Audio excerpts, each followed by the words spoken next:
It was amazing, the transformation after going through what was the beginnings of the Institute of Self-Worth, how these gentlemen received grace. It's such a good feeling to know that you're helping people, particularly people who have been shunned aside, thrown away, and giving them something to live for. There's nothing like watching the light come on the inside of somebody and seeing the hope come back into an individual. And through the Institute of Self-Worth, you see that happen.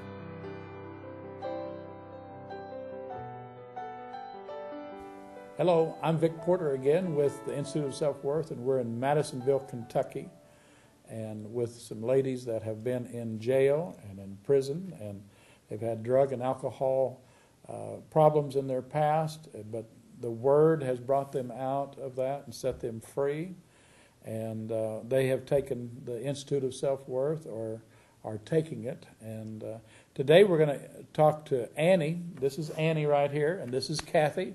We're going to talk to Annie first. And Annie, tell us a little bit about where you came from. You was telling me earlier that you're from Chicago. Yes. And you had drugs and alcohol problems there. Yes, yes. And you thought that if you would leave Chicago, that everything would go away. Is that right? That's right. And what did you start find a out? whole new life. What did you find out when you got down to Kentucky? And Well, that I moved with me. you moved with you. All that junk came with me. I tell people, I said, you know, when you're running from yourself, when you wake up, there you are. Yes. And so you've been involved with drugs and alcohol for how many years? I got into recovery when I was 38. 38. Okay. So, but you started in Chicago Yes. using drugs. Probably about 12. 12. Was it in schools or what? At home.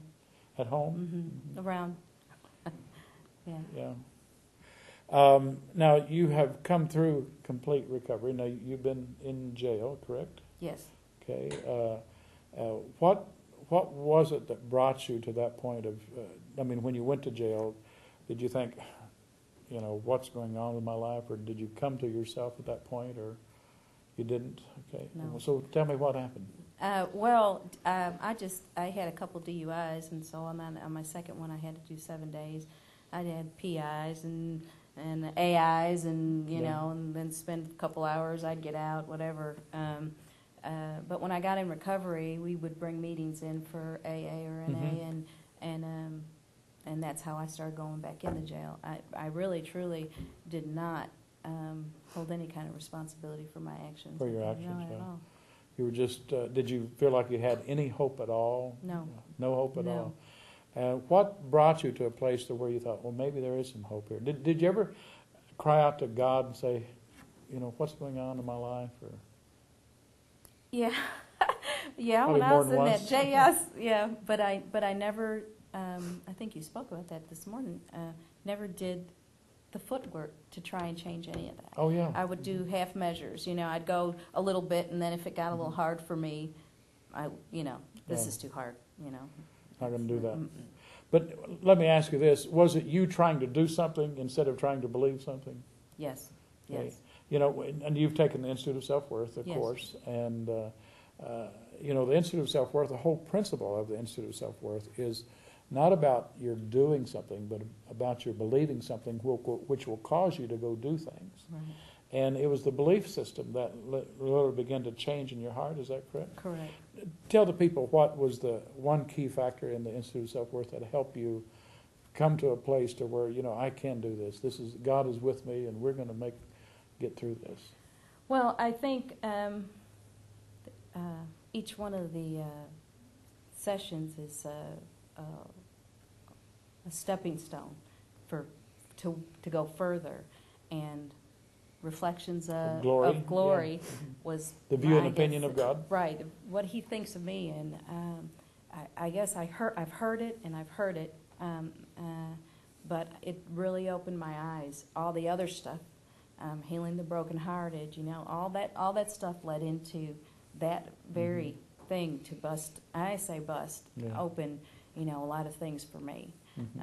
And I've been through it, through the jail, and through going to Rita's house, and I'm ready to do it again, because it's. I think you're getting ready, if I'm not mistaken, yes, to go into it started here at church in the morning, and I don't care if you've went to church 20 years. I think it could still help you focus on things that happen in life. Do you find the way we say things different than the way you've heard them in the past?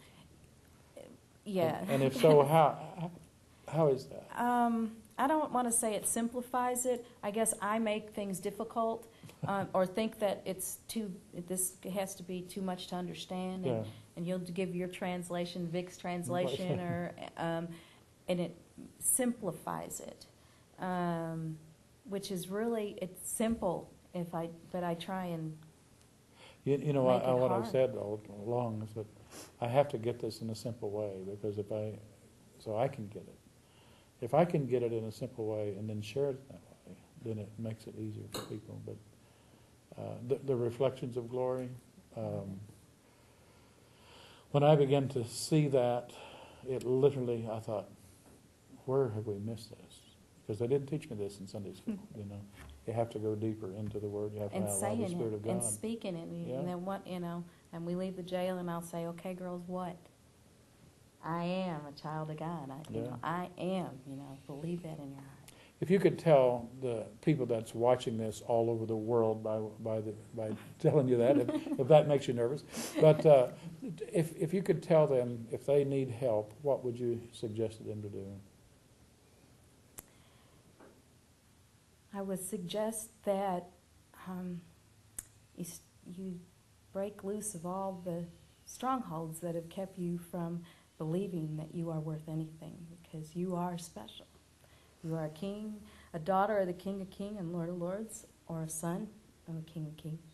And no weapon formed against you will ever prosper. And I've learned that. And I know that no matter what situation I go through today, that as long as I stay with my mind focused, as you said today, we'll get through it. God will pull me through that, and I will learn something and come out better on the other side. That's exactly right. The Word is on your side. Mm-hmm. Jesus paid the price for everything, didn't he? Yeah, but I got to do something for that. Yeah, I got you to have dive to. in. You go and do that, and He begins to set us free from all of our hang-ups. Is Annie Hain, right? Mm-hmm. And it's a pleasure to have you, and I'm so glad that you're a part of this group and these girls I'm here. blessed. And I just trust that you just continue to be freer and freer and freer every day of the rest of your life. You keep speaking that. I'm You going to. bet, yeah.